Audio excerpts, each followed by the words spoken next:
Flite Test. I'm Josh. And I'm Peter. And we had a great opportunity to head down south. We're going to Seth. And along the way, we got the fortunate opportunity to make a little detour to your stomping grounds. Yeah, I brought you down here just to see where I grew up at. Do you see the look on this guy's face? This is home. Yeah, this is basically where I've learned like almost about 80 to 90% of what I know about things in the hobby. Just coming in here and just building planes and getting the experience and feedback from Dave, which is the shop owner here. Shop owner. And where are we? We are at Radical RC. This place is actually right across from the Dayton Area Museum. They don't really have a sign or anything, so you guys probably don't even know they even exist. I drove by this place for about 10 years with my grandparents because we never knew about it. And one day at a hobby shop, they told me to come in here and get a special part, and they had a special part all right. A little of everything in my arsenal. My paycheck's been blown here. The funny thing is too, I used to actually work here, but by the time I left, I ended up owing about $1,000. I remember literally the week we brought him on, he's like, yeah, I got to run down and pay my old boss. I'm like, what do you have to pay him for? He was like, well, I owe him a lot of money. He just let me walk on, like, all right, just come back whenever you get it. One thing we often talk about is the experience with local hobby shops, and some of them aren't always the best. This is definitely an exception to the rule. Great local hobby stores are the backbone of this hobby. You got the benefits of people being able to get unique parts right when they need to.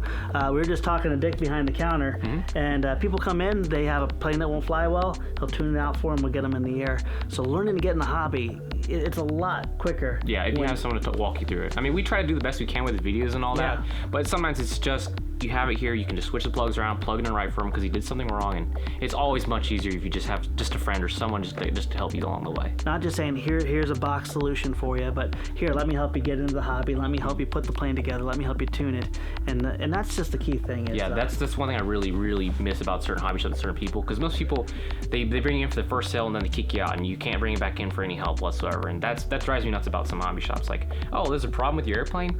Call the manufacturer and get out of my shop. Yeah. Because you see that sometimes. When they place a sticker on it says, any defects must be reported straight to the manufacturer, that's usually a sign that you don't want to deal with that person. Yeah. You want to have a person that's eager, even if it's not their fault, to walk you through that. Yeah, even just a helping hand sometimes, because sometimes it could be just a simple fix. And the best thing about that too is it also connects people from the local area. So one thing we wanted to do is, because we're always talking about different things online, we wanted to actually do a tour of what a really amazing, healthy hobby shop looks like. Yep, sort of healthy. Sort of healthy.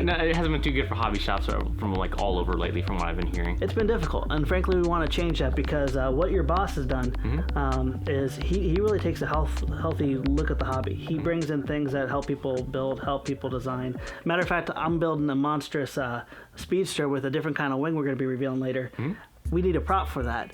You went around the corner in 5 seconds. The prop, yeah. And that's one thing too. I'm holding a 27-inch plastic prop that I needed for my plane, and it's right here. Now Dave is not only passionate about building, but he's also passionate about designing, isn't he? Yep. He actually designs quite a bit of kits of his own.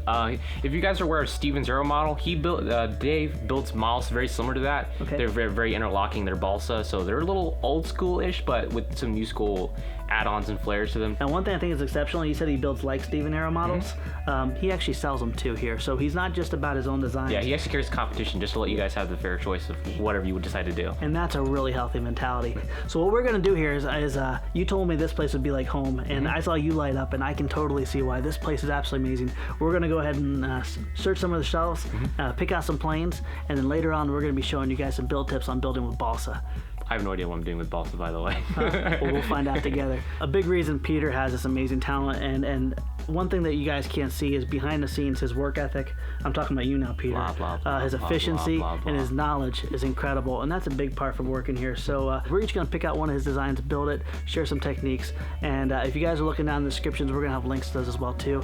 If you guys find this interested, order a kit, support your local hobby store. Yeah, the funny thing is, this is actually, they actually do most of their business online here too. So if you guys are actually looking for something weird you want in the US, you can actually get it here too. And I've never met your boss, but we're going to get to go ahead and see him down in Georgia, aren't we? Yep, you'll see him at events or something like that, like Seth, Joe Nall, he's usually at those events, Toledo. And he goes by Radical RC? Radical RC, yeah. And his website is?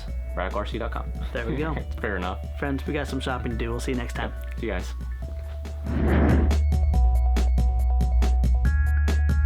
In the future, we're going to be showing you how to do truss building and scratch building off of old plans. There's literally thousands of free plans you can get, and a lot of purchase ones of scale models, of old timers. Anything you want, you can actually build yourself through scratch build techniques.